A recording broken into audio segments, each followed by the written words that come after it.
Damos gracias a Dios por la iglesia, damos gracias a Dios por el liderazgo en La Serena. Oremos mucho por los hermanos que están al frente. ¿Quiénes son? Bueno, hay momentos que de pronto les va a costar algo que ellos les digan, pero pues el ministerio es ese, ¿no? No todo es abrazos, no todo es sonrisas.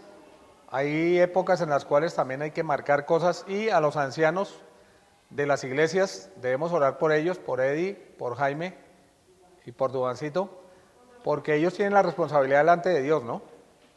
Más adelante me imagino que vamos a estudiar epístolas pastorales para recordarles a ellos y también para recordar a la Grey el orden y la organización que Dios da en medio de la iglesia, ¿no?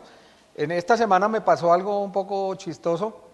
Jaime es muy organizado, él le da a uno con tiempo los estudios, donde él es el encargado de mirar qué se va a estudiar y cómo se dividen los estudios, ya tienen la experiencia. Y él me dijo de Romanos 11:1 en adelante, y el viernes me puse a hacer, a mí me gusta tomar palabra por palabra, en Romanos del 11 al 11, y después me da risa y dije, voy a mirar, y me di cuenta que era Romanos 1 al 10, así que vamos a estudiar Romanos 1 al 10, ¿sí? Y vamos a considerar, la palabra de Dios es riquísima, y como yo les decía, miren hermanos queridos, hay 3 hombres, 3 familias que Dios puso en el liderazgo de la iglesia. Hay que apoyarlos. Hay cosas que a ustedes no les va a gustar, que traten ellos, porque el ser anciano de una iglesia, el ser sobreveedor, pastor,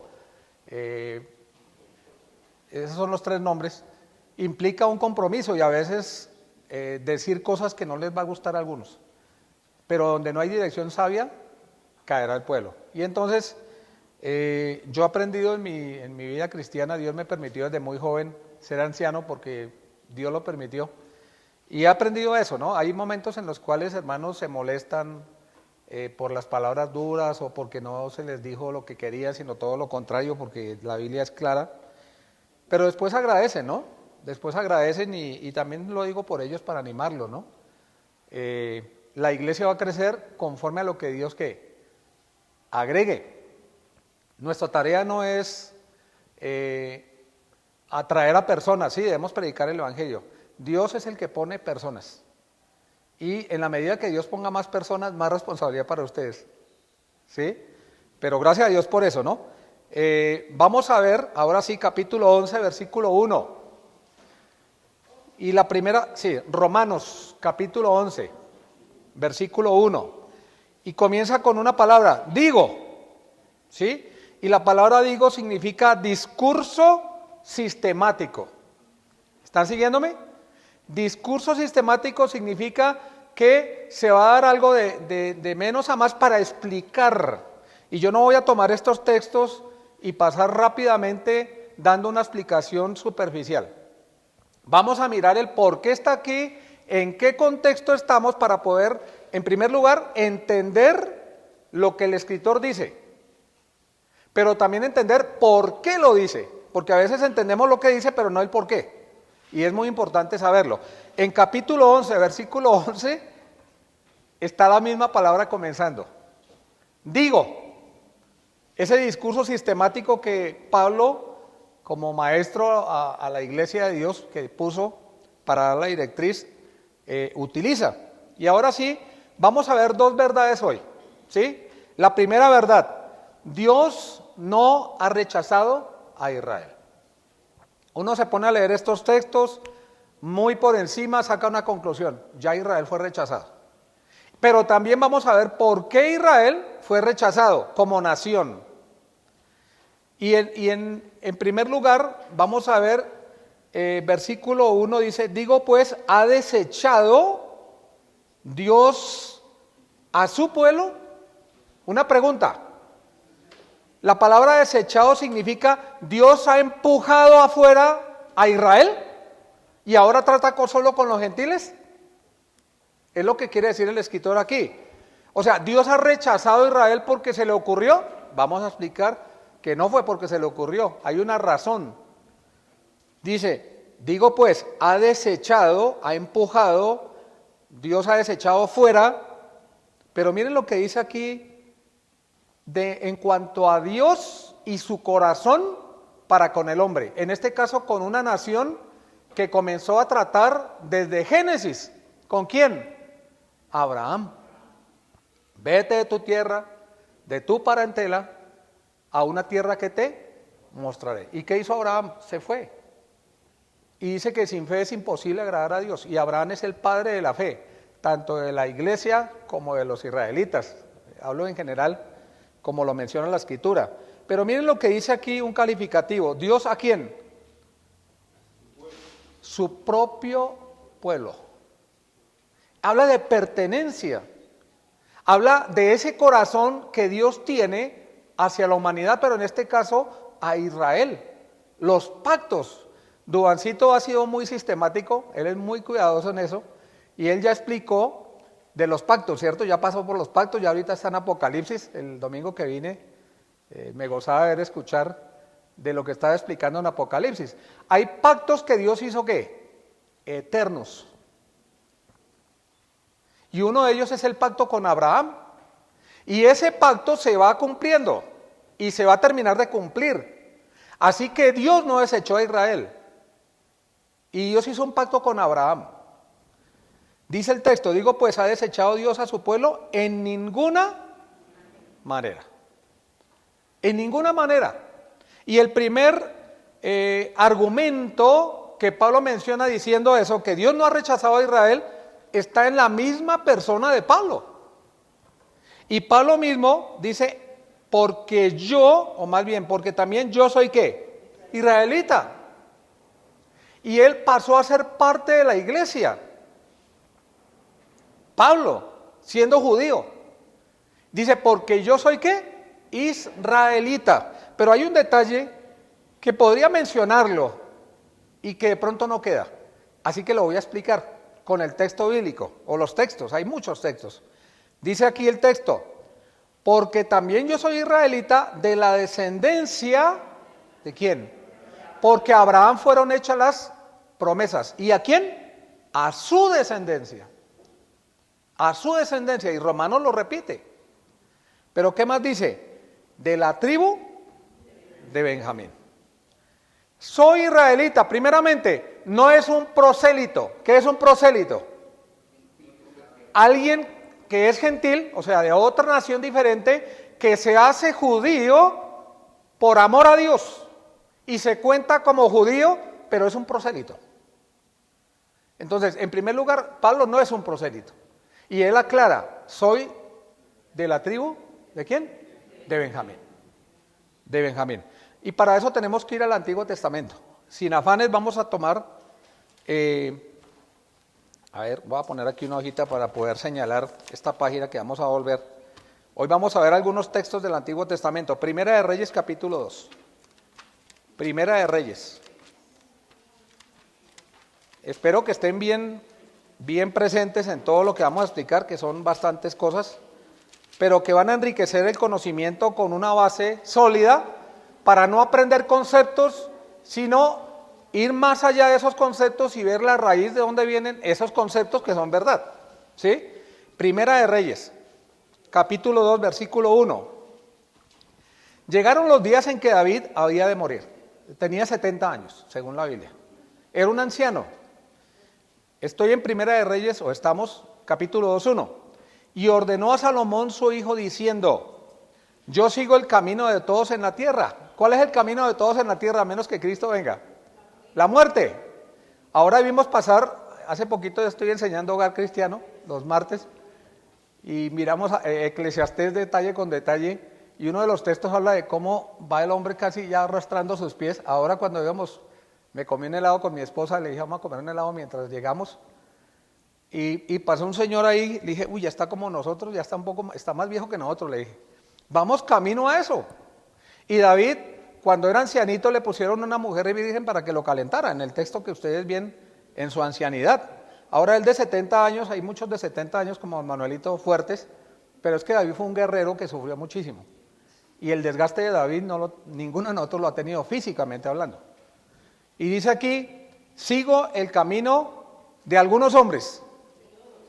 De todos. Ahora le está diciendo, hijo, esfuérzate y sé hombre. Ese es el consejo que un padre le debe hacer. Ahora, cuando hablamos de ese concepto de esfuérzate y sé hombre, y la palabra esfuérzate es prevalecer, resistir, alentar, sé valiente, aprieta, como dicen los labios, y sigue. En el original significa eso. Sé hombre. Y ser hombre no es tener muchas mujeres como el mundo enseña, o ser el más fuerte y alzar pesas, no. ¿En qué dice ahí? Versículo 3. Guardar los preceptos de Jehová, tu Dios, andando y observando, y para que seas prosperado, dice el versículo 3. Un pantallazo nada más. ¿Y por qué lo menciono? Primera de Reyes capítulo 11. Primera de Reyes capítulo 11. ¿Cómo comenzó Salomón? Tengo que hacer un recuento de todo esto para entrar en contexto y poder explicar ese texto que estoy viendo con ustedes del versículo 1. En Primera de Reyes capítulo 11. Comenzó muy bien el hijo de David. Súper bien. Dios lo bendijo, no solamente le dio sabiduría, sino riquezas. Pero ¿qué pasó con él? Poco a poco se fue desviando. Miren, a usted le puede estar yendo bien en la vida y la bendición está ahí, pero a veces se nos olvida y dejamos de mirar a Dios. Por eso el consejo del Padre fue, esfuérzate y sé hombre, ¿de qué? ¿O en qué cosa? Exactamente. Y miren, capítulo 11 nos habla de algo terrible que pasó. Primera de Reyes, capítulo 11, versículo 4. Solamente voy a tomar unos poquitos versículos. Primera de Reyes 2, perdón. Primera de Reyes 2 primero. Ya lo leímos. Primera de Reyes 11, versículo 4 en adelante. Voy a leer 3. Y tuvo 700 mujeres reinas y 300 concubinas. ¿Eso es la voluntad de Dios? No. Miren, cuando una persona tiene poder, piensa que puede hacer lo que quiere. Dios lo permite, pero no es lo que tiene que hacer. Tiene que hacer lo que Dios le manda. Y sus mujeres desviaron. Aquí habla de que esas mujeres doblaron e hicieron que inclinara su corazón y se pervirtiera su corazón. Cuando Dios habla del corazón humano, dice que nuestro corazón es engañoso y es perverso y se tuerce. Desviaron, versículo 4. Y cuando Salomón era ya viejo, porque de joven él se guardó, él obedeció a Dios, pero resulta que en el caminar se confió, se descuidó, su corazón lo engañó e hizo lo que no tenía que hacer y se desvió cuando era viejo. Así que yo todavía no estoy con 63 años y pico diciendo que ya voy a terminar bien. No sé, mañana puedo pecar, que Dios me guarde y los guarde a ustedes también. Podemos fracasar en cualquier momento. Ahora, eso es poco a poco, ¿no? Donde uno deja la lectura de la palabra de Dios, deja de tener cuidado con ciertas cosas. Y poco a poco ya no es el que era antes Salomón. Salomón comenzó con un corazón que armonioso con Dios, obedeciendo a Dios, con temor a Dios, pero poco a poco fue dejando la verdad de Dios, dejando a Dios para hacer lo que su corazón malvado le estaba ¿qué?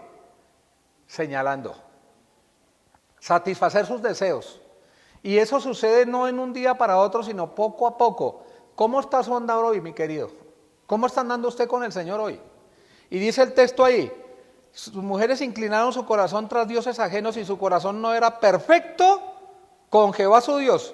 ¿A quién le gusta que lo comparen? A mí no. A mí no me gusta que me comparen con nadie, pero Dios lo hace. Dice y señala en este texto que Salomón, su corazón, no era perfecto como el corazón de su padre David. Y David hizo cosas feas, ¿cierto? Pero él se arrepintió y continuó. Ahora, ¿por qué quiero mencionar? Vamos, versículo 5. Porque Salomón siguió a Astoret, diosa de los sidonios, a Milcom, ídolo abominable, e hizo Salomón, versículo 6, lo malo delante de Jehová. y no siguió cumplidamente a Jehová. Sí lo hizo al comienzo, después se desvió. ¿Cómo David su padre lo hizo? Cuando se desvió, volvió al camino y siguió. Versículo 7. Entonces edificó Salomón un lugar alto, Quemos, ídolo abominable de Moab, en el monte que está enfrente de Jerusalén. Amoloc. Versículo 9. Y se enojó Jehová contra Salomón, por cuanto su corazón sabía que. Miren, Salomón seguía siendo el rey, tenía la misma cara, habían pasado los años, ya era más viejo, pero su corazón ya no era el mismo que tenía cuando comenzó. ¿Y saben por qué quiero mencionar desde la raíz? Porque Salomón es el responsable inicial, porque cada uno es responsable de sus actos, del desvío de la nación de Israel. Miren, hubo un trato de Dios con Israel. Después Israel pidió rey, Dios le permitió eso. ¿Cuál fue el primer rey que Dios dio? Saúl, un hombre que ni siquiera era creyente. Después, ¿cuál es el siguiente rey? David. Y después de David, Salomón. El primero era un hombre que no, si hace una radiografía de Salomón, y vamos a escribir en la tumba de la placa, cuando a veces se escribe, de Saúl, gracias. Mi esposa, menos mal que vino mi esposa hoy. Sí, ella siempre me corrige, no le importa. ¿Sí? Porque es importante. La historia y el resumen de la vida de Saúl es: hice neciamente. Él mismo lo hizo al final de su vida. Fue una vida necia. La historia de David, un hombre conforme al corazón de Dios. A veces fracasamos, somos pecadores, pero él volvió a la senda de la verdad. Pero, ¿por qué duró 40 años Saúl, 40 años David y 40 años su hijo Salomón? Salomón se desvió y no le quitó Dios el reino a Salomón por amor a David, su padre. Pero terminó muy mal Salomón. Comenzó bien y terminó mal. Así que no hay garantía. No hay que descuidarnos. No nos deslicemos, como dice Hebreos. Hay que tener mucho cuidado con nuestra vida. ¿Sí? Versículo 9 dice: apartado de Jehová de Israel, que se le había aparecido 2 veces. Casi nada, ¿no? Habían tenido un encuentro con el Señor. Versículo 11, y dijo Jehová a Salomón: por cuanto ha habido esto en ti, y no has guardado mi pacto y mis estatutos que yo te mandé, romperé de ti el reino y lo entregaré a tu siervo. Sin embargo, no lo haré en tus días.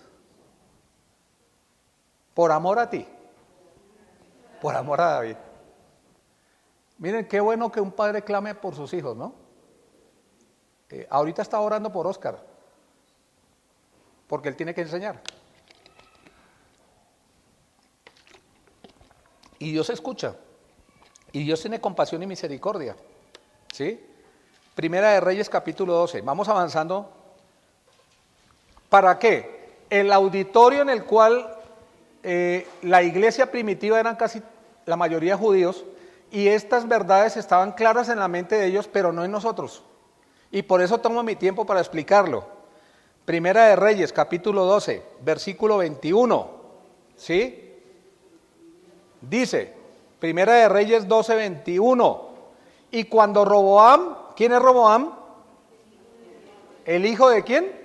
De Salomón. Vino a Jerusalén, no voy a hablar mucho de él, reunió a toda la casa de Judá y a la tribu de Benjamín, siendo 80,000 hombres guerreros escogidos con el fin de hacer guerra a la casa de Israel y hacer volver el reino a Roboam, hijo de Salomón. ¿Qué fue lo que pasó? ¿Recuerdan ustedes? Eso ya se ha estudiado, ¿cierto? Bueno, aquí no lo hemos estudiado versículo por versículo. Hubo una rebelión.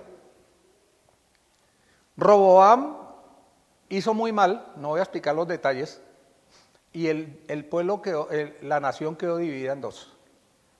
Jeroboam, creo que es, Jeroboam se rebeló y 10 tribus de Israel. ¿Cuántas tribus son las tribus de Israel?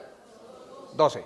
2 tribus de Israel, 10 tribus de Israel se rebelaron y se fueron de Samaria hacia arriba, mirando el gráfico, el mapa bíblico. Ahora, Samaria viene de samaritanos. ¿Qué hicieron? ¿Qué hizo este hombre Jeroboam? ¿Quiénes quedaron entonces? Judá, donde está Jerusalén, y Benjamín, que es pequeñito. Fieles a Roboam, fieles a la descendencia de los reyes. Ahora, la nación de Israel, esto lo voy a mencionar, no puedo leer todos los textos por el tiempo. La nación de Israel tenía un lugar para adoración. ¿Cuál era el lugar para adoración? Jerusalén. Jerusalén. De donde estuvieran tenía que ir a Jerusalén. Ahora, ¿qué hizo Jeroboam? ¿Qué hizo? ¿Qué puso? ¿Qué hizo? ¿Perdón? Edificó altares a dioses paganos. Ahí el nombre más lo pueden leer, por tiempo no lo voy a hacer, pero tengo que entrar en ese contexto. Y entonces, ¿por qué lo hizo Jeroboam, según la escritura? Por miedo a que cuando ellos vean la necesidad que está en el corazón de la humanidad y más de sus hijos, en esto como nación ya tenían bien marcado en su corazón los judíos eso, de ir a Judá, sabiendo que ya había una separación, entonces pongamos lugar, y se inventó inclusive una fecha para adorar a los dioses con D minúscula que él puso. Y entonces hizo desviar a las 10 tribus de Israel. Los hizo desviar. Mientras que Judá y Benjamín podían ir libremente a cumplir con las fiestas solemnes, las fiestas dedicadas a Dios y reunirse en el templo. A ver, hay hermanos que hoy me saludó un hermanito haciéndome un reclamo. Uy, ¿hace cuánto no viene? Le dije, usted no vino el domingo pasado, yo estuve acá, le dije. ¿Sí? Vine un ratico, me quedó un espacio y dije, voy a saludar a los hermanos. ¿Sí? Quería estar en todo el estudio, pero tenía algo que hacer, entonces escuché gran parte del estudio y me fui, o una parte, no gran. Ahora, ¿en qué iba?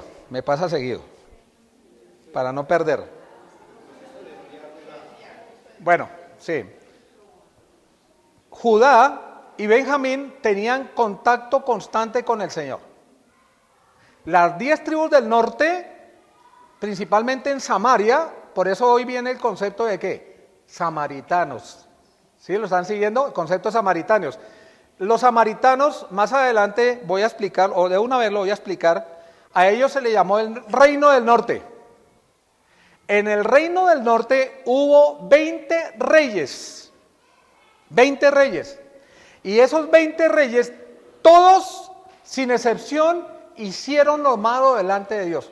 Ahora, por obvia razón, no podían hacer lo bueno si no tenían armonía con Dios. Si yo me voy a parar acá, voy a enseñar la Biblia y no estoy andando bien con Dios, Dios no va a bendecir, su palabra la bendice, pero no a ese siervo. Si Eddie, si Dubán, si Jaime no están andando bien, Dios no va a bendecir eso. Ahora, imagínense ustedes que ellos iban a invocar a dioses paganos. Era algo terrible. ¿Qué podía venir bueno de una nación que estuviera haciendo eso? Alejados de Dios totalmente. Fueron 20 reyes, ¿sí? Desde esa época en que se separaron ellos, que fue en el año 930 antes de Cristo. ¿Sí? La Biblia nos narra la historia trazándola y partiéndola en dos. Cuando el Señor, nuestro amado Dios, vino a este mundo, partió la historia en dos. Del Señor Jesucristo hacia atrás se comienza a contar. Y del Señor Jesucristo se comienza a contar hacia adelante. Nosotros estamos en el año 2024 después del Señor Jesucristo. La historia la dividió el Señor. Pero estamos hablando que esto sucedió en el año 930 antes de Cristo. Podemos irnos atrás y sumar 930 más ¿cuánto? Más 2024, la cifra que nos da fue el año en el cual hacia atrás sucedió esa división terrible del reino de Israel y el reino del sur. El reino del norte, el reino del sur. El reino del norte, 20 reyes desde el año 900 antes de Cristo, 930, perdón, antes de Cristo, hasta el año 722. ¿Por qué lo digo con cifras? Yo lo estudié cuando estudié las profecías de Daniel, y la Biblia nos da referencias donde es inequívoco poder decir meses, días y años. Porque la Biblia es perfecta. Más de 6.000 años no tiene la humanidad. Ahora, los falsos, los pseudocientíficos dicen un montón de barbaridades que mejor ni escucharlos, ¿sí? Pero la Biblia reseña todo absolutamente, absolutamente todo. Y saben, hubo 20 reyes, todos malos. Después, ¿por quién fueron tomados ellos? Para proyectarnos un poquito más. Después de ese año 722, donde ellos fueron exiliados por una nación, que era la nación más poderosa de ese momento. ¿Quiénes? No, asirios.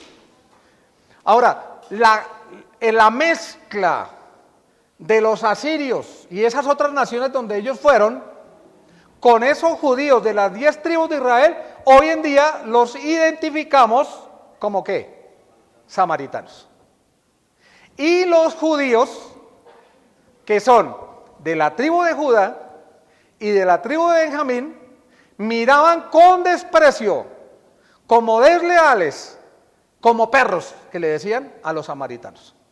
Hay inclusive un texto en el Nuevo Testamento del samaritano, que ni siquiera lo saludaban, lo despreciaban, que el Señor Jesucristo hizo.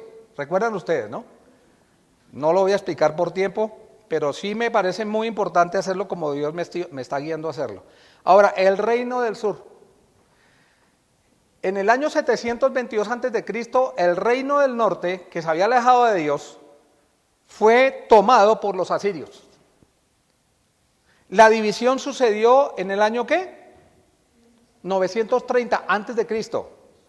Y el reino del sur prevaleció un poquito más de tiempo, en el año 586. Esa referencia es importante para, creo que tú lo tomó Duarcito, me imagino, cuando explicando de las 70 semanas de Daniel, porque ahí se puede hacer cuenta, exactamente, cuenta de eso, ¿sí? Eso sucedió en el año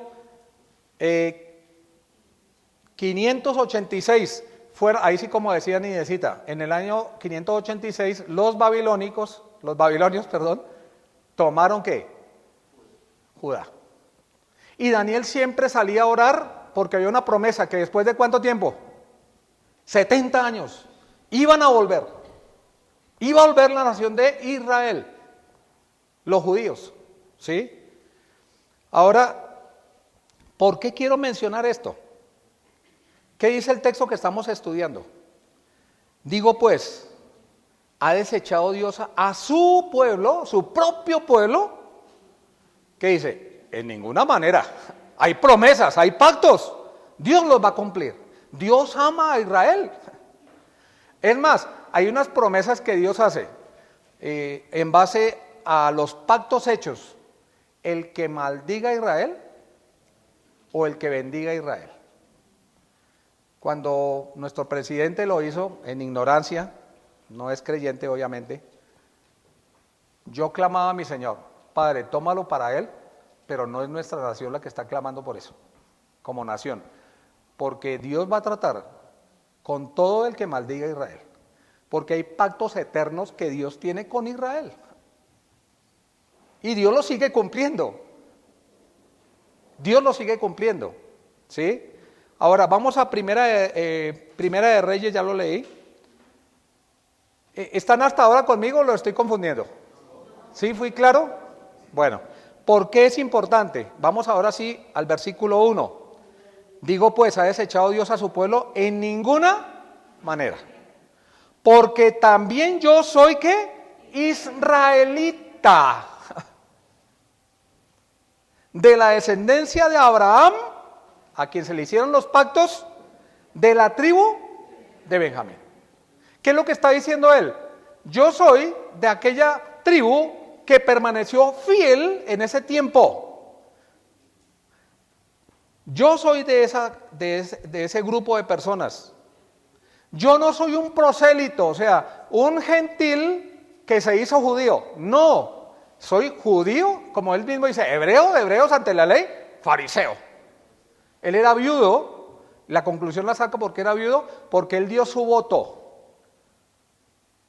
Y cuando una persona da voto, según lo que estudiamos en las escrituras y fuera de las escrituras de los estudiosos de esa época, el que daba voto era hombre casado, o sea que él era viudo, ¿sí? Esa es la conclusión, haciendo una conclusión muy clara en cuanto a eso. Versículo 2, ¿sí? Versículo 2, segundo argumento. Primer argumento, ¿quedó claro el primer argumento? Dios no ha desechado a Israel. ¿Por qué? Según el argumento. ¿Por qué? Según el versículo 1. Porque no desechó a Pablo. Qué bien, Dudancito. Porque no desechó a Pablo. Yo soy judío. No soy un prosélito. Entonces, si Dios hubiera desechado a Israel, entonces yo no sería salvo, es lo que está diciendo él. Y él persiguió a la iglesia del Señor, además, en su celo para agradar a Dios, en su ignorancia, por incredulidad lo dice. Pero vamos a ver el segundo argumento. Segundo argumento, versículo 2 al 4. No ha desechado Dios a su propio pueblo. Es la idea ahí. Al cual desde antes conoció. O sea, antes de que ese pueblo fuera pueblo, Dios ya sabía que había un pueblo. Porque Dios, en su previo conocimiento, eso se llama la presciencia, no presencia, sino presciencia de Dios, es el previo conocimiento, anticipado conocimiento de Dios. Dios sabe todo. Dios sabe si Alberto va a fracasar en los años que vienen o no. Y ustedes, ¿no? Dios sabe absolutamente todo. Y en base a su presciencia también hace cosas Él, como dice también a los creyentes, que Dios provee para los creyentes anticipadamente cosas. Bueno, no me voy a ir por las ramas como dice mi esposa más. Versículo 2. ¿No ha desechado Dios a su pueblo al cual desde antes lo conoció? ¿O no sabéis qué dice de Elías la Escritura? ¿Cómo invoca Dios contra Israel diciendo? ¿Quién invoca contra Israel? ¿Quién? Elías. Elías. Invoca es interceder. A ver, uno puede interceder a favor o en contra. Señor, que le pase un carro y lo mate. O Señor, líbralo de peligro. Él estaba intercediendo en contra. ¿Quién estaba intercediendo en contra? Elías. Elías. Dice, ¿no ha desechado Dios a su pueblo al cual desde antes conoció? ¿O no sabéis qué dice de Elías la Escritura? ¿Cómo invoca la Escritura, Antiguo Testamento, cómo intercede a Dios? Está hablándole a Dios en oración, está intercediendo en contra o contra, que es lo mismo. Israel diciendo. Contra Israel diciendo. Elías se estaba quejando contra su pueblo. Dios no rechazó a su pueblo. Pero tenemos que ir nuevamente y vamos a tomar en ese tiempo, en esa aventura de la Biblia, el tiempo de Elías. Vamos a ir al tiempo de Elías para poder entender un poco más lo que dice aquí en la Escritura, Primera de Reyes 19. Y tuve que explicar lo primero que expliqué para poder entender más claramente qué es lo que estaba pasando. Primera de Reyes, capítulo 19.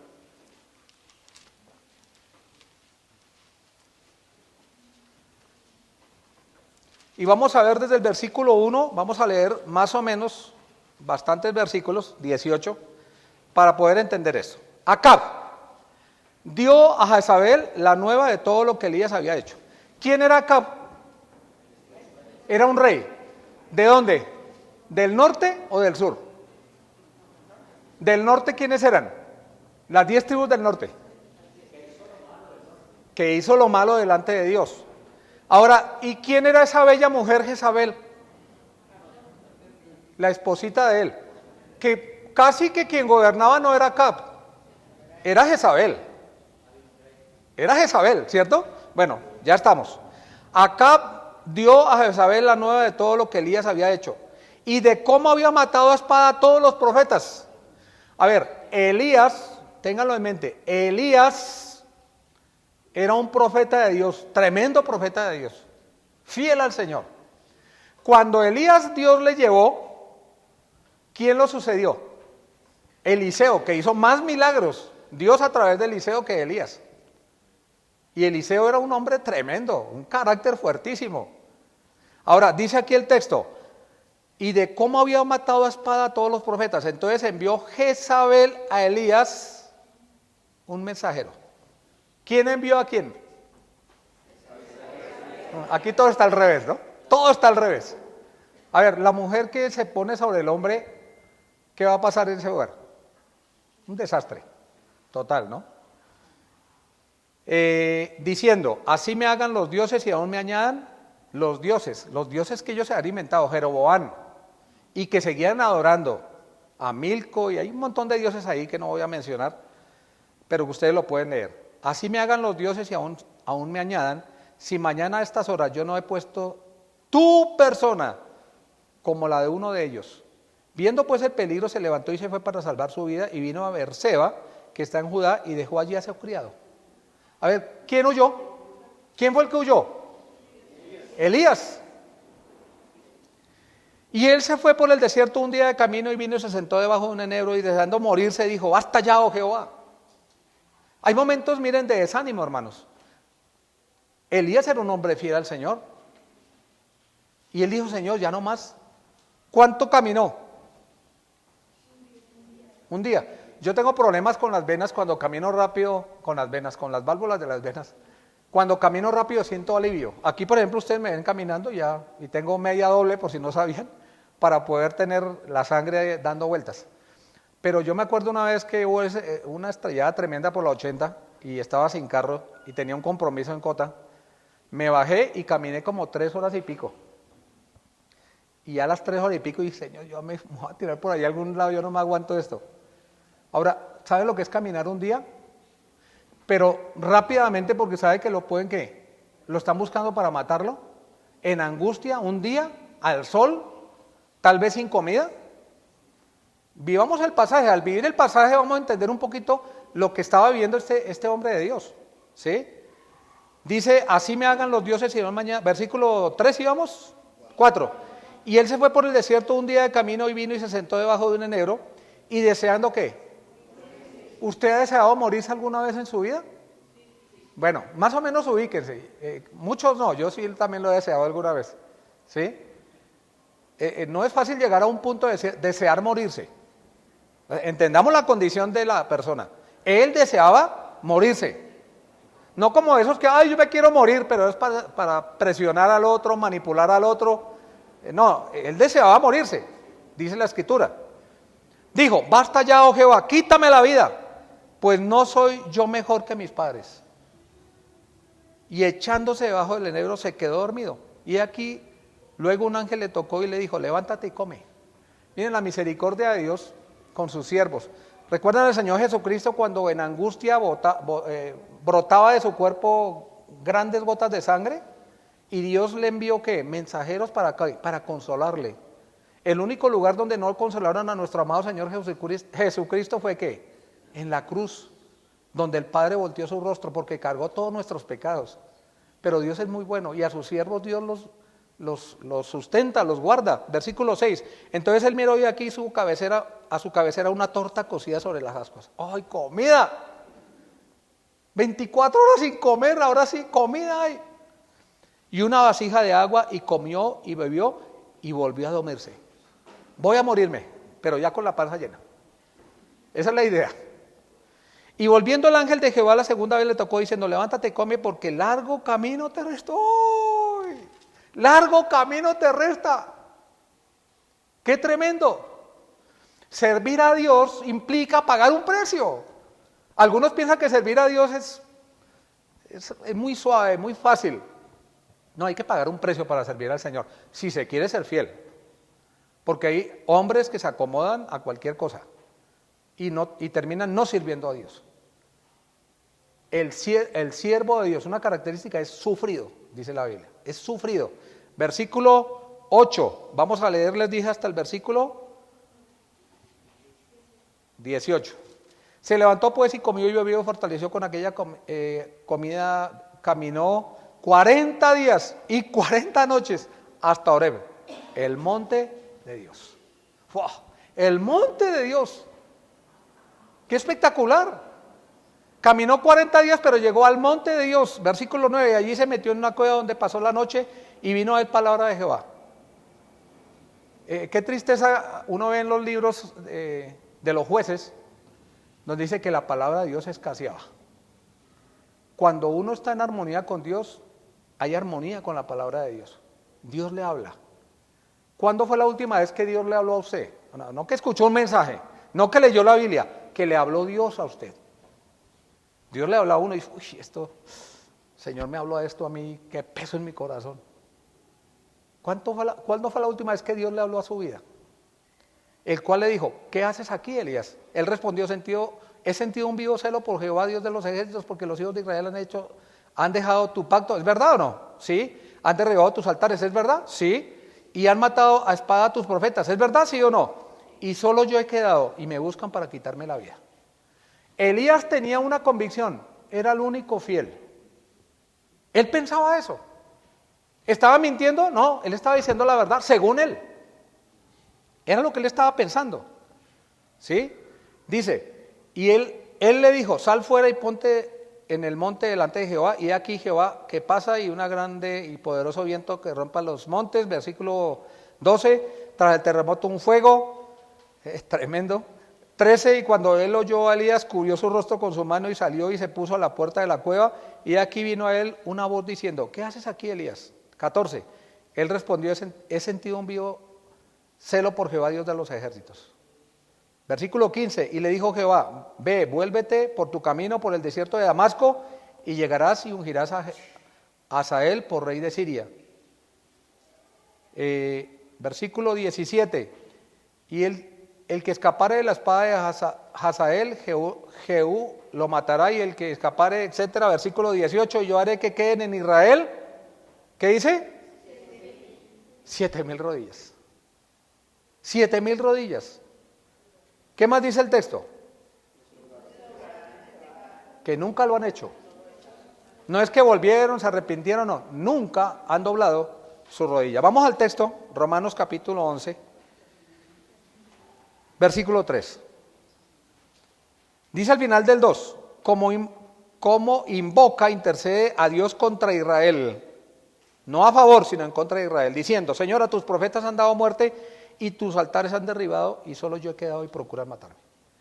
Pero ¿qué le dice Primera de Reyes, capítulo 19, acabamos de leer, la divina respuesta? Me he reservado,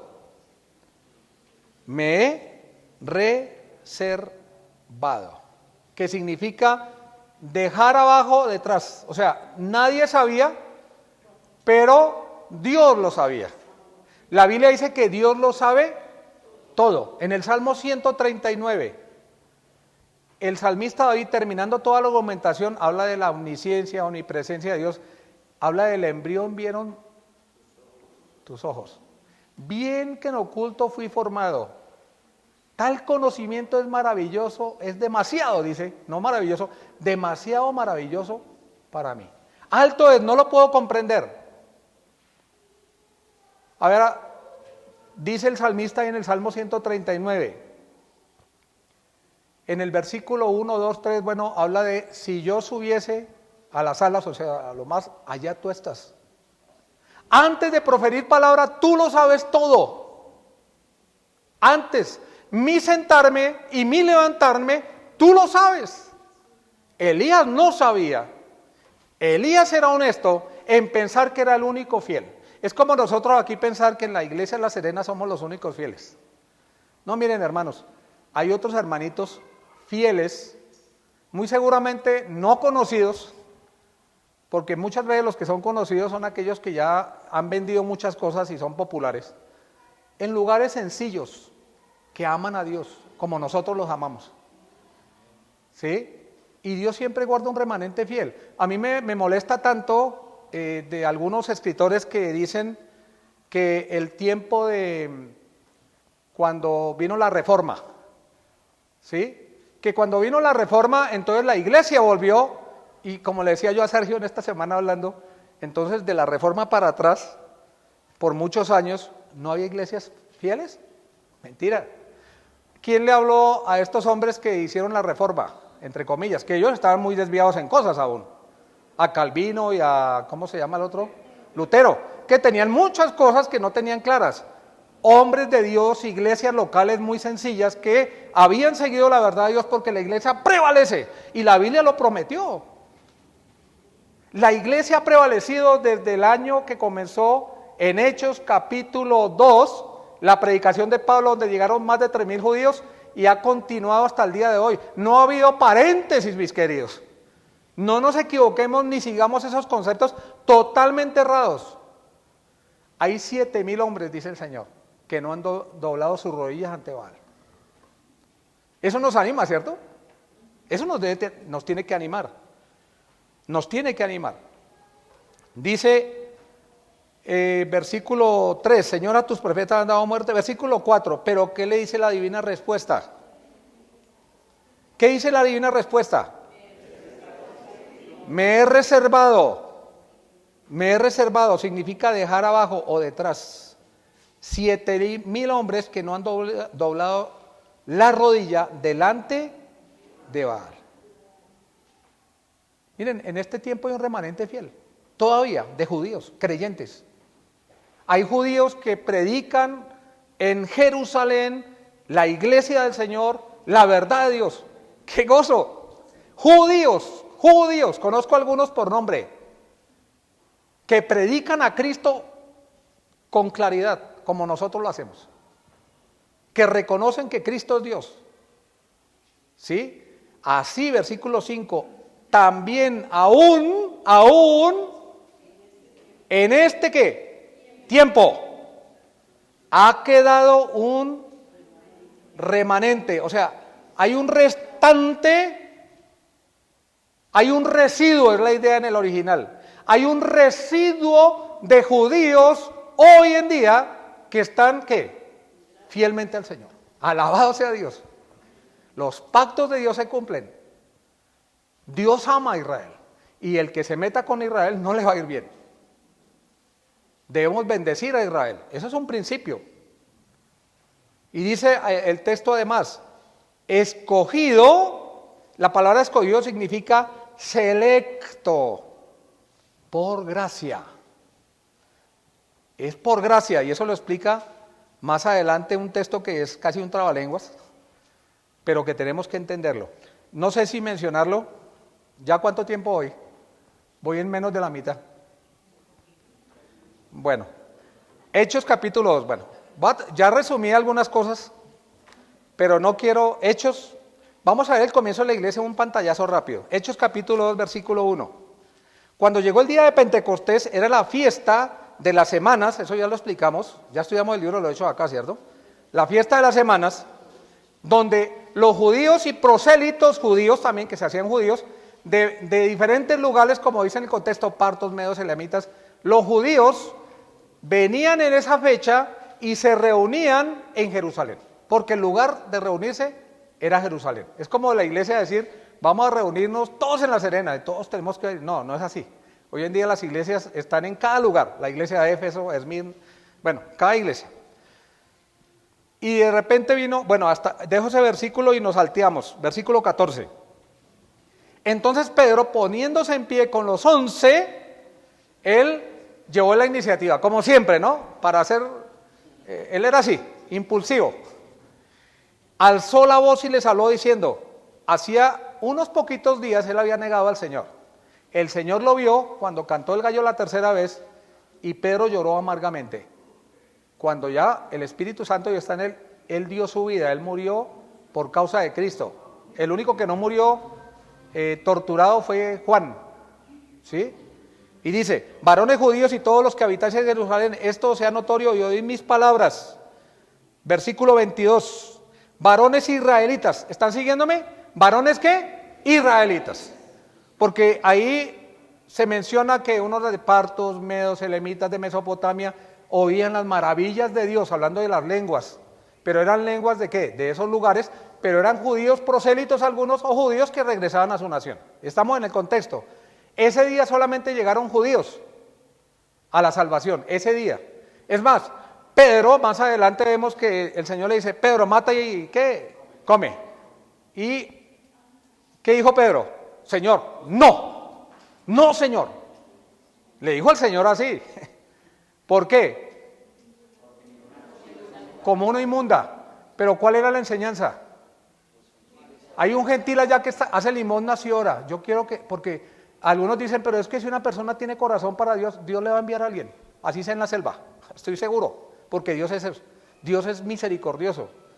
Todos los que van a ir al infierno merecen el juicio de Dios. Nosotros también lo merecíamos, pero por la obra de Cristo vino la cobertura, vino la salvación para nosotros. Versículo 22, varones israelitas, oí estas palabras, Jesús Nazareno, varón aprobado, o sea, acreditado por Dios. ¿Cómo lo acreditó Dios? Las señales que hacía. Los judíos estaban enseñados a que había una señal, esa señal se cumplía, entonces era un sello de garantía que venía de Dios. Así en pocas palabras.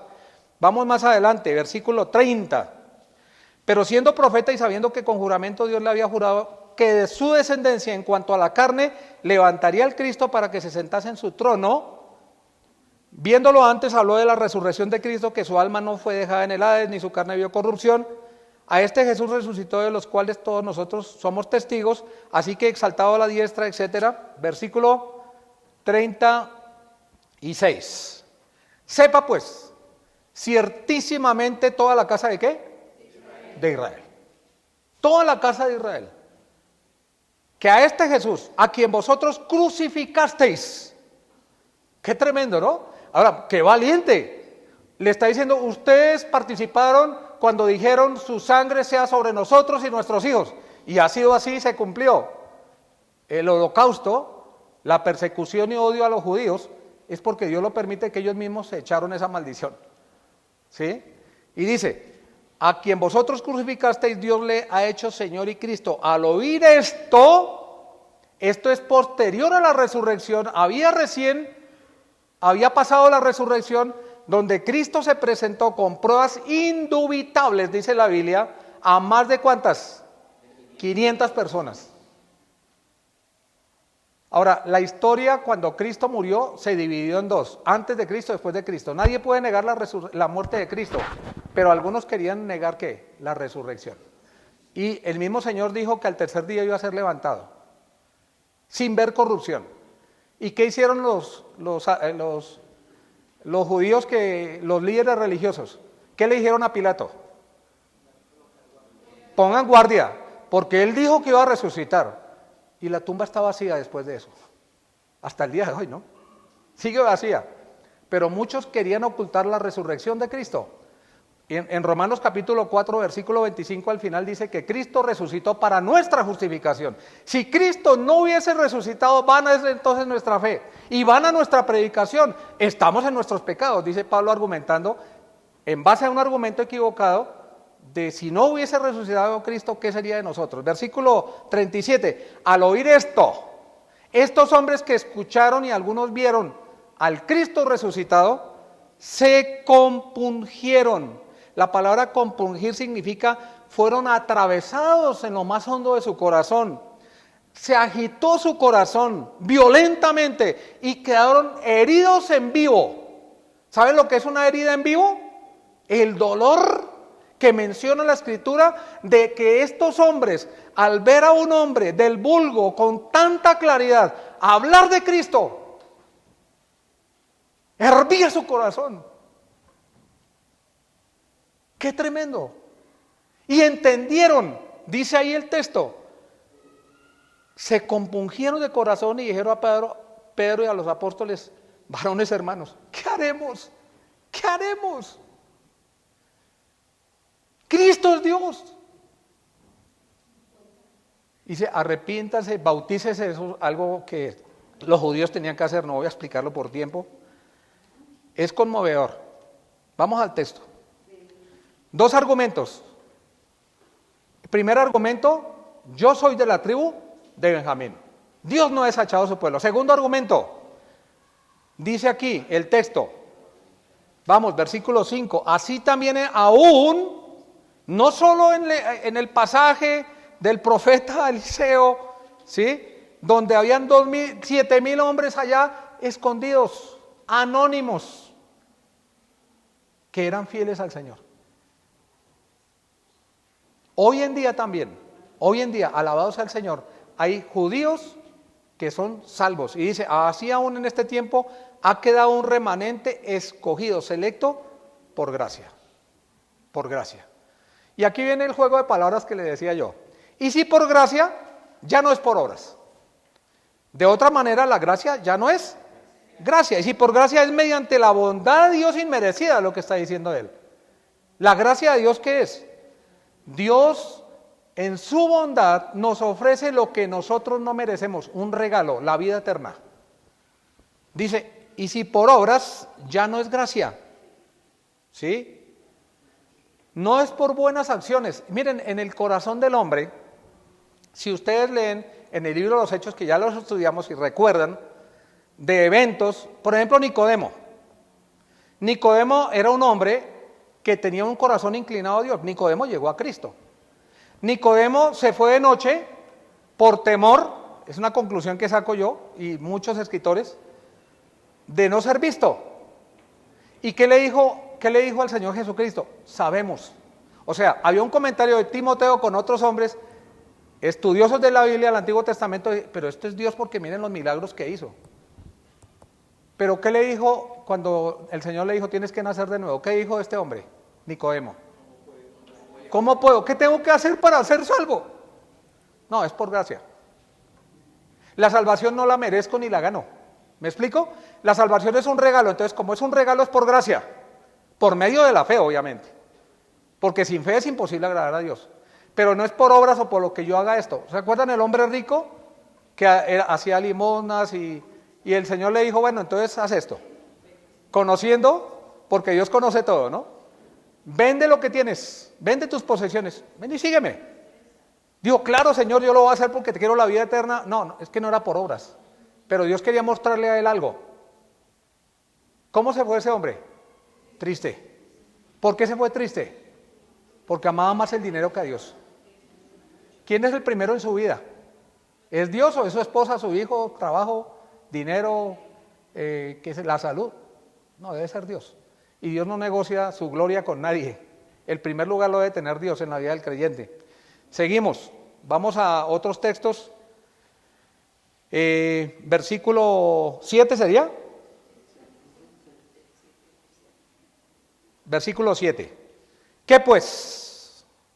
Lo que buscaba Israel, o sea, lo que anhelaba, lo que pedía, lo que deseaba Israel, no lo ha alcanzado, pero los escogidos sí lo han logrado, alcanzado, y los demás han sido ¿qué?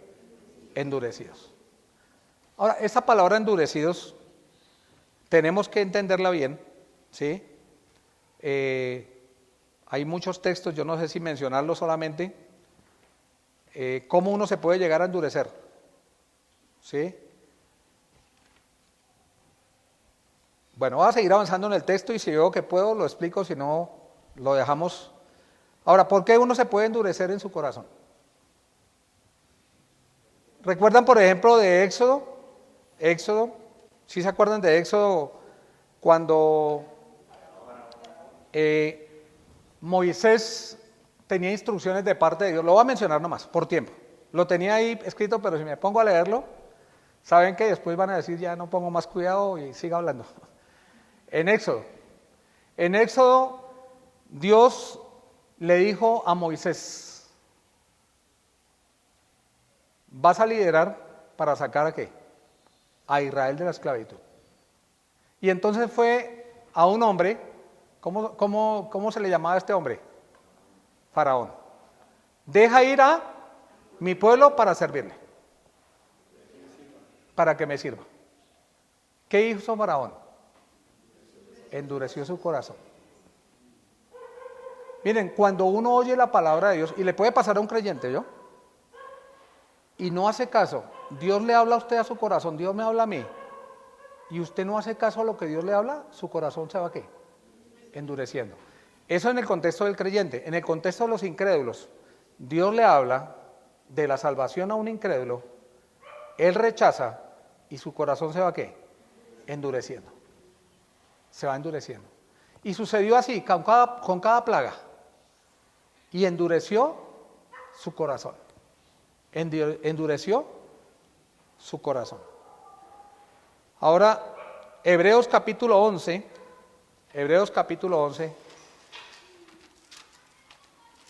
versículos 8 al 10.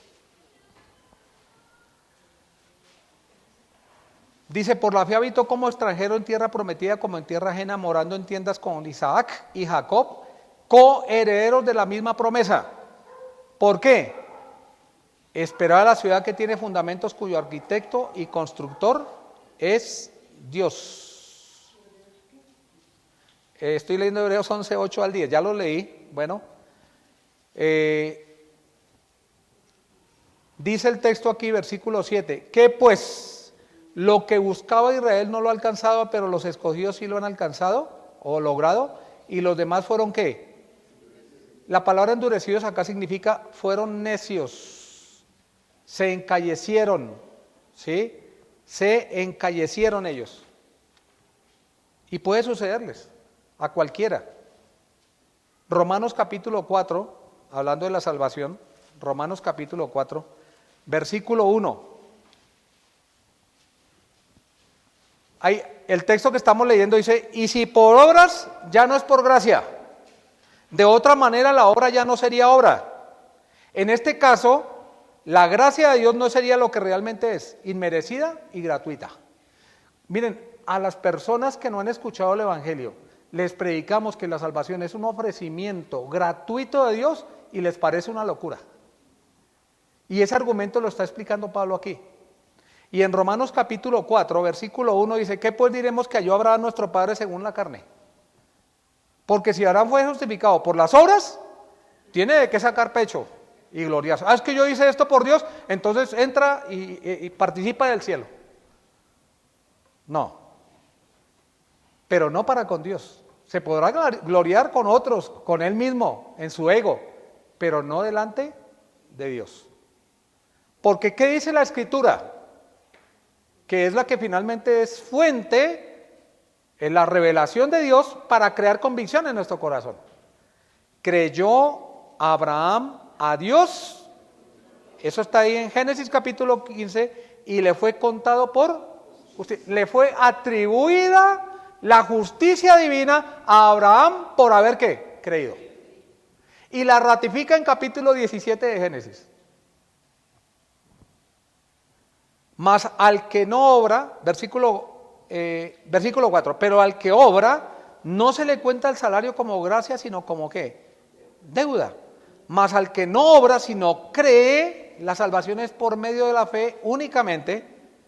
En aquel que justifica al impío, su fe le es contada por justicia. Vamos nuevamente al texto. Me salté un montón de pasajes porque sé que estoy ya demorado.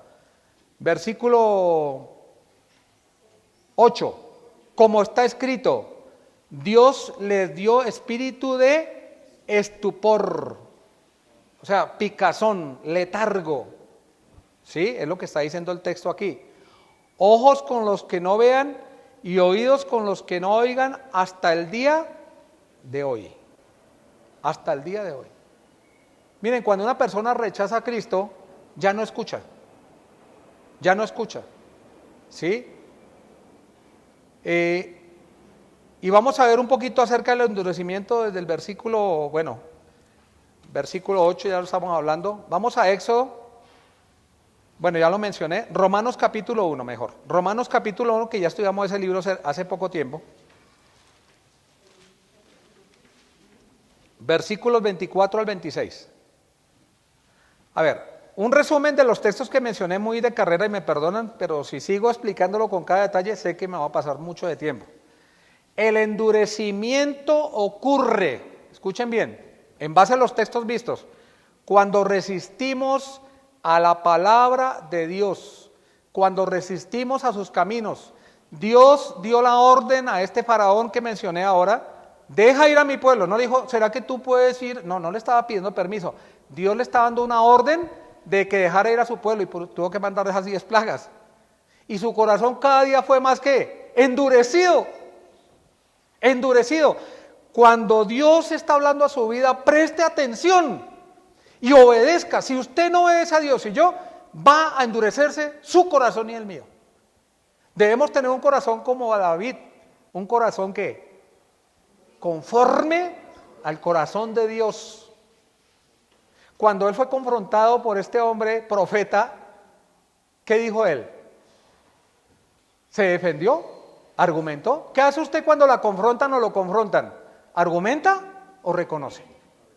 Porque nuestro corazón está lleno de soberbia. ¿Qué hizo él? Contra ti, solo he pecado. He hecho lo malo delante de tus ojos. Miserable de mí. Contra ti solo he pecado. Entonces, el endurecimiento ocurre cuando resistimos la palabra o resistimos los caminos de Dios. Dios me está mostrando su voluntad, pero yo quiero hacer mi voluntad. Y después me pregunto por qué me va mal. Romanos 1, con los impíos acá. Ya vimos Romanos todos, ¿no? Está el grupo de los, ¿qué? De los paganos, está luego el grupo de los moralistas y luego está el grupo de los religiosos. Hay más del grupo de los paganos que han llegado a Cristo que los religiosos y los moralistas, en mi concepto, por lo menos de lo que he visto. Dice el versículo 24, por lo cual también Dios los entregó, o sea, la palabra entregó significa en el original los abandonó, ¿a una qué? Mente reprobada, a la inmundicia, que es impureza o deseos insanos. En el original inmundicia significa eso, en las concupiscencias, o sea, esos deseos terribles de sus corazones. Cuando habla de corazones habla de pensamientos y sentimientos, de modo que deshonraron entre sí sus propios cuerpos, ya que ¿qué hicieron? Conclusión de por qué ese juicio a los paganos. Cambiaron la veracidad de Dios, la revelación de Dios, rechazaron abiertamente a Dios, es la idea. ¿Por qué? Y cayeron en la idolatría, sin hablar mucho más, ¿no? Un corazón endurecido sucede cuando se desecha la palabra de Dios, se deja de lado la palabra de Dios. Y hay una solución para un corazón, por eso aceleré, porque no quiero dejar de tomar este texto, porque es bueno tenerlo en cuenta. Proverbios capítulo 3. Porque ¿qué sacamos con hablar de un diagnóstico malo y no buscamos en su palabra una solución para nuestro corazón? Y en Proverbios 3 hay un texto que tomé anoche, estaba estudiándolo, capítulo 3, versículo 5. Fíate, es confiar tranquilamente, poner mi esperanza en Dios, refugiarme en Dios, no en el amigo, no en el vecino, no en el que me dice, ay, sí, todo sí, ay, es que esa persona sí que me quiere a mí porque todo me dice que sí, pero aquel que me habló duro, me dijo la verdad, lo detesto, y resulta que esa persona tiene más compromiso con usted que aquel que le endulza el oído. Y dice aquí, fíate, que significa confiar tranquilamente. ¿Dios es confiable, mis queridos? 100%. Debemos fiarnos en Él, confiar en Él, tener esperanza en su palabra y en su persona, apresurándonos a refugiarnos. Eso significa, fíjate en el original. Es riquísimo el hebreo y el griego. Es mucho más rico que el castellano. Fíjate de Jehová, de todo tu corazón, o sea, mis pensamientos, mis sentimientos y mi voluntad. El corazón es el centro del ser humano.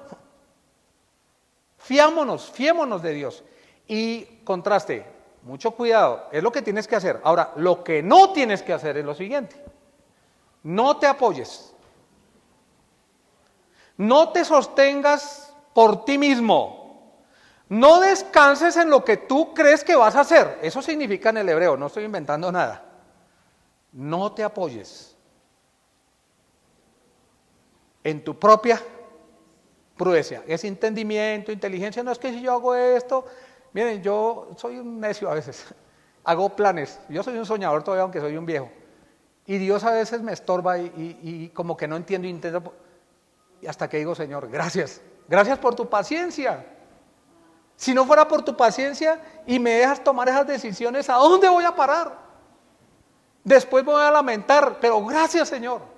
Podía decirle, Señor, pero tú no me amas, tú no me... No, resulta que Dios me ama tanto, que me tiene paciencia, y uno tiene que apoyarse, ¿qué? En el Señor y no en uno. Nuestra propia prudencia es nuestro entendimiento, nuestra astucia, nuestra sabiduría. La sabiduría humana es carnal, ¿sí? Y Él va a hacer algo, no antes. Primero tengo que apoyarme en Dios y desechar mi astucia. Y después Dios va a hacer algo. Dice, y no te apoyes en tu propia prudencia, reconócelo en todos tus caminos. Hacer agradable, recto, encaminarme en su voluntad. Dios me muestra su voluntad. Debo reconocerlo y caminar en los caminos de Dios. A veces parecen como un poco difíciles, pero después uno empieza a disfrutarlos. Porque somos pecadores, obviamente. En todos tus caminos. Y la palabra camino significa el curso de la vida. El curso de la vida. La carrera y a veces encrucijadas que tenemos. Porque en la vida tenemos encrucijadas. ¿Sí? El rastro o rumbo, aquí habla de las huellas que dejamos. Dijo el necio en su corazón, no hay Dios. Y a veces hay creyentes que no tienen en cuenta a Dios. ¿Saben ustedes si yo dejamos rastro, huellas? ¿Qué van a decir de usted cuando se vaya de este mundo? Uy, esa es una mujer de Dios. O qué necia esa mujer que fue, ¿no? No escuchaba consejo.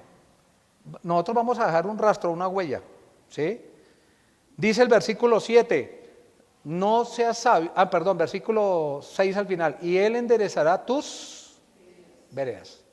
Ahora, cuando usted reconoce a Dios, está permitiendo o estamos permitiendo a Dios que haga algo, enderezar. O sea, hacer agradable, próspero ese camino, ajustar. ¿Sabe lo que es ajustar? Ajustar al camino de Dios, lo que es su voluntad. Y eso implica sometimiento a Dios y confianza en Dios. Tus veredas, el rumbo, el sendero, no seas sabio. A veces actuamos con astucia y pensamos que la astucia nos va a llevar lejos. No, nuestra astucia nos hace golpear más. Nuestra inteligencia o prudencia para hacer la mía o la suya. No, no seas sabio en tu propia opinión. Teme a Jehová. La palabra teme significa, y hay dos conceptos, ¿no? Reverenciar a Dios, caer de rodillas, a mí me encanta orar de rodillas, delante de su presencia, Él está en todas partes, reverenciarlo, pero la otra parte, asustar y espantar, porque nuestro Dios es ¿qué? Fuego consumidor, con Dios no se juega, debemos asustarnos y espantarnos porque Dios es celoso. Él nos compró con la sangre de Cristo, ¿sí? Vamos al versículo 8 del capítulo 11. Como está escrito, Dios les dio espíritu de estupor, ojos que no vean y oídos con que no oigan, hasta el día de hoy. Hasta el día de hoy. Los que no han creído cumplen con lo que el Señor declara en estos versículos, mis queridos. Los que rechazaron a Cristo, hablando de la nación de Israel. Primera verdad, Dios no ha rechazado a Israel, los demás van a ser ¿qué? Endurecidos. La mayoría van a ser endurecidos. Versículo 7 nos habla de esa mayoría. ¿Qué pues? Lo que buscaba Israel no lo ha alcanzado. Versículo 9. Y David dice, se ha vuelto su convite en trapa. Ahora, antes de eso, en el versículo 8, no lo mencioné, la dureza en el corazón del hombre causa incredulidad. O más bien, por la incredulidad, esa dureza más bien, perdón. No ven ni oyen a Dios. ¿Recuerda ustedes el pasaje? Hay muchos, donde el Señor se molestó con sobre todo los judíos religiosos de ese tiempo y les dijo, de ahora en adelante les hablaré ¿qué? Por parábolas, para que oyendo no oigan ni entiendan. Por la dureza de su corazón. ¿Qué hicieron cuando al Señor, buscando ocasión de acusarle, hacían? Por ejemplo, la mujer que estaba en una condición de adulterio, fornicación, la tiraron al piso. ¿Por qué lo hicieron? Estaban ahí buscando la manera de ¿qué? De acusar al Señor que se había equivocado en algo. Y entonces Dios, al ver la dureza del corazón de ellos, simplemente les oscureció. Que oyendo no oigan, que viendo no vean. ¿Por qué? Su incredulidad. ¿Está claro? Porque sin fe es imposible agradar a Dios. Sin fe es imposible agradar a Dios. Seguimos, versículo 9. Y David dice, se ha vuelto su convite, aquí habla de mesa, ¿sí? Y habla en el contexto de los sacrificios que hacían ellos, que era abundante, ¿sí? Una mesa abundante. Esos sacrificios, ofrendas, se convirtió en una red, una trampa para ellos. Su convite en trampa, en destrucción. Y aquí la palabra significa, y tomo en ilustración como un animal salvaje, ¿sí? Que entra a una causa y causa destrucción. Esa es la idea, ¿no? Su convite, están ahí tranquilos, están fuera de la voluntad de Dios. Esa mesa, como dice el texto aquí, ese convite, esa mesa, es una trampa que ellos mismos se han puesto, y en red. En red es trampa que sujeta, un lazo que sujeta, y que les va a hacer mucho daño. Dice aquí el texto, ¿no? Su incredulidad es la idea, hace que no oigan a Dios. Y en el versículo 9, vuelve a hablar que esa mesa de abundancia se convierte en una red, en una trampa. Piensan que todo está bien, luego reciben ¿qué? Su merecido. Están siendo ellos mismos engañados por la dureza de su corazón, mirando el contexto, ¿no? Y por la dureza de su corazón ponen la mesa, hacen los sacrificios, estamos ricos, estamos llenos, estamos muy bien, y resulta que es una trampa que ellos mismos, por su incredulidad, están en este momento, el pueblo de Israel, siendo rechazado. Como nación, son unos poquitos los salvos. Estamos hablando de Israel en el contexto, ¿no?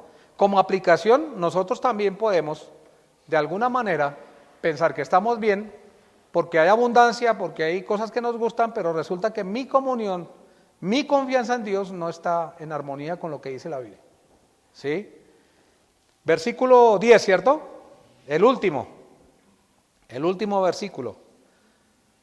Dice, sean oscurecidos sus ojos para que no vean. No, es que Dios se le ocurrió decir, sean oscurecidos. No, por su incredulidad, por su desafío, la conclusión de Dios es que sean ¿qué?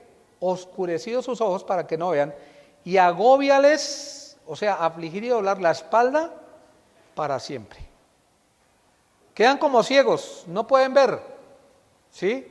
Su espada se encorva para siempre. Pero escúchenme bien, este endurecimiento del presente de Israel como nación, hay un remanente fiel que ya vimos, ¿cierto?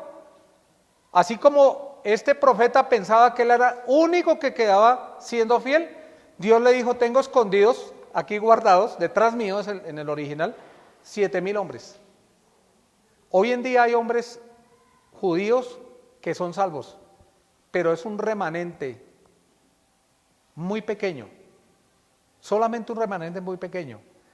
Pero, pasado un tiempo, según la Escritura, cuando el Señor Jesucristo venga por la iglesia, va a cumplirse las promesas a Israel. Y entonces van a ser en multitud salvos. A Cristo lo rechazaron, pero cuando venga Cristo, después de, ya ustedes vieron Daniel capítulo 9, la última semana de Daniel, que está dividida en dos partes, 3 años y medio de engaño, 3 años y medio de gran persecución. Cuando los judíos vean eso, como nación, en multitud, van a creer en Cristo. Casi ningún gentil va a creer. Y van a reconocer como estos hombres poquitos en la predicación de Pedro que compungieron su corazón y ahora ¿qué vamos a hacer? Y creyeron en Cristo. Porque Dios prometió que después de esto va a haber una multitud de judíos que van a creer.